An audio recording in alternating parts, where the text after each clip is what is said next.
Assalamualaikum warahmatullahi wabarakatuh. Izin memperkenalkan diri, nama saya Pandu Wijaya dengan NPM 211506155, asal kelas PSTIB.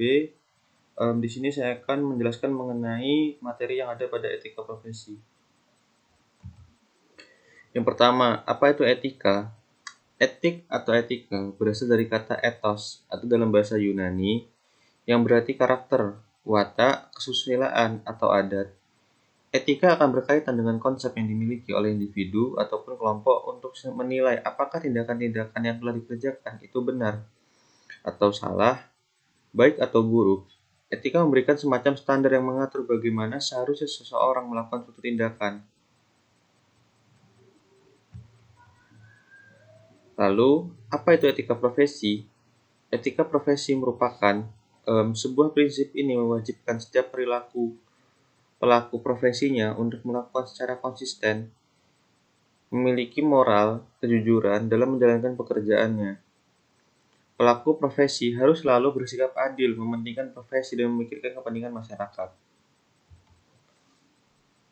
Lalu, kemudian ada apa itu hak cipta? Hak cipta sendiri merupakan hak eksklusif bagi pencipta atau pemegang hak cipta untuk mengumumkan atau memperbanyak kopian jumlah ciptaannya, yang timbul secara otomatis setelah suatu ciptaan dilahirkan, tanpa mengurangi pembatasan menurut peraturan perundang-undangan yang berlaku. Lalu mengenai haki atau hak intelektual, merupakan hak kekayaan intelektual atau yang sering kita sebut sebagai dengan haki.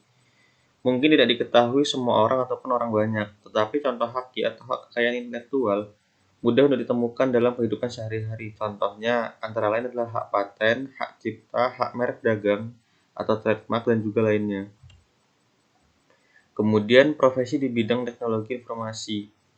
Jenis-jenis profesi yang ada dalam bidang informasi, teknologi informasi sangatlah banyak, yaitu dalam dunia teknologi informasi terdapat banyak sekali bidang pekerjaan yang sesuai yang tersedia di dalamnya. Salah satunya adalah software engineering atau ahli dalam rekayasa perangkat lunak, artificial intelligence, ahli dalam pengolahan sistem cerdas, kemudian dapat juga cloud engineer, UI UX, dan lain sebagainya.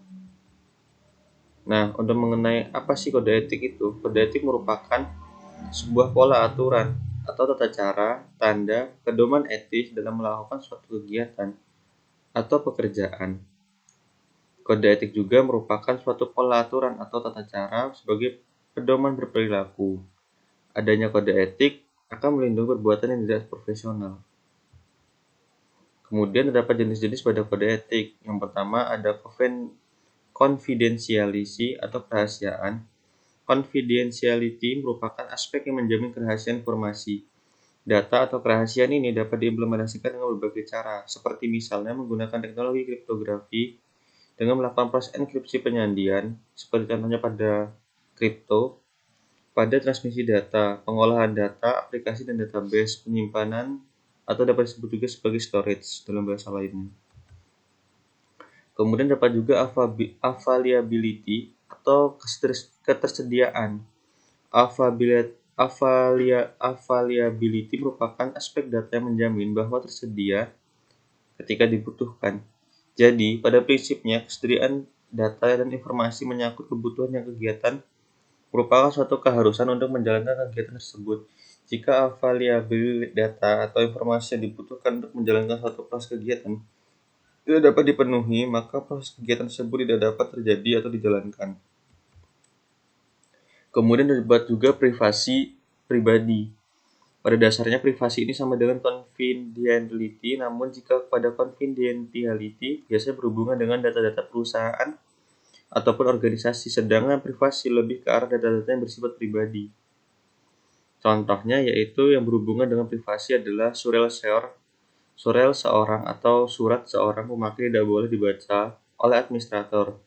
Hal ini untuk menjamin privasi dari isi surat tersebut sehingga tidak bisa disalahgunakan oleh pihak lain.